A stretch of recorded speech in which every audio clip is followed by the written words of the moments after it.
Tek dal üzeri beyaz bir orkide tutuşuyor, damla damla terleyen avuç içime. Sıkıca tutuyorum zarif diye. Sen geliyorsun aklıma. Parmaklarıma hükmediyor, sıkıyorum, düşer diye.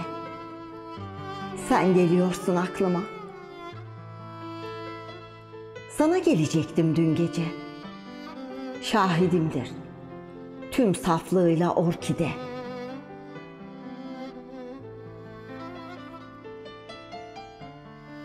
Sana gelecektim dün gece. Karanlığa karışıyordu buz kesmiş puslu bir kasvet. Sessizlik okşarken yetimliğimi.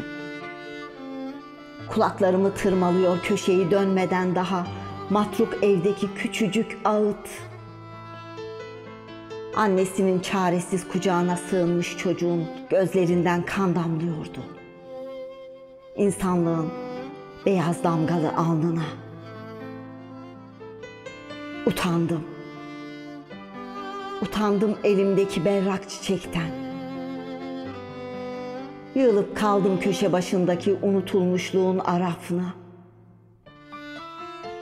Araflar sarıldı ayak bileklerime sıkı sıkıya. Araflar sarıldı. Sana gelecektim oysa ki. Sana gelecektim.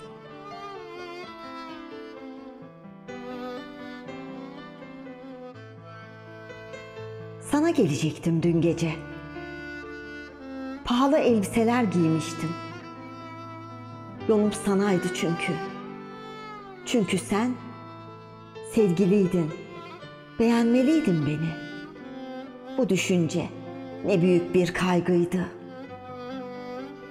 Yürüyordum gizimdeki gülüşleri saklayarak. Sakalı ağarmış bir adam ilişti gözüme. Evinin soğuk merdivenlerine oturmuş, solmuş gibiydi umut çiçekleri. Yorgun bakışlarından akıyor çaresizlik. Yetmiyor diyor. Yetemiyorum baba olmaya. Yetemiyorum. Sordu bana usulca. Yaşamak neden çaresizlik? İnsanlığı tutsak mı etmiş adaletsizlik? Dilim sus pus oldu. Bacaklarıma sarıldı halsizlik. Utandım halimden. Yürüyemedim. Sana gelecektim oysa ki.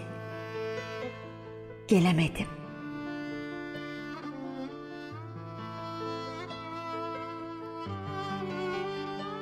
Unuttum artık yönümü. Çıkmaz bir sokağın en sonunda tırmalıyorum demir pencereyi. Soruların uyuşukluğu, sorgularımın kızgınlığına karışıyor. İnsanlığın ifadesi, emaresi nedir bende? Sordum, suçlu ve utanarak.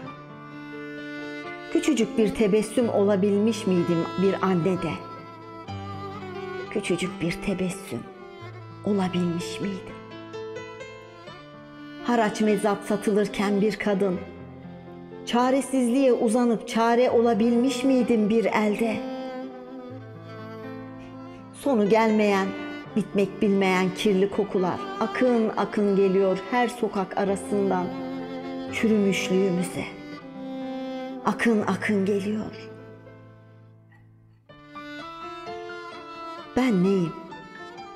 Ne kadar varım? Var olduğumu sandığım bu döngünün denkleminde.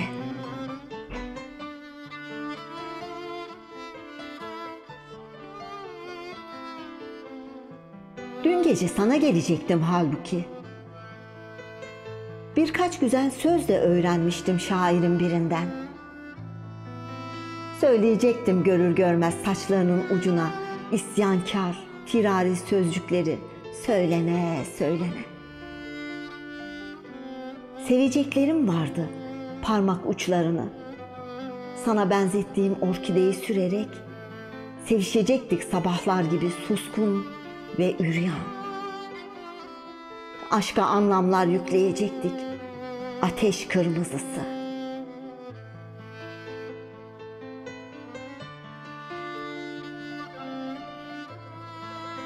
Sana gelecektim dün gece. Karanlık tuttu beni. Aydın kalmış bir yanımdan gelemedim. Bağışla. Sana gelecektim oysa ki. Seveceklerim de vardı senin. Gözlerine bakıp geçecekti utangaçlığın. Geçecekti. Utandım sevinçlerimden. Gelemedim. Gelemedim. Beni bağışla. Beni bağışla.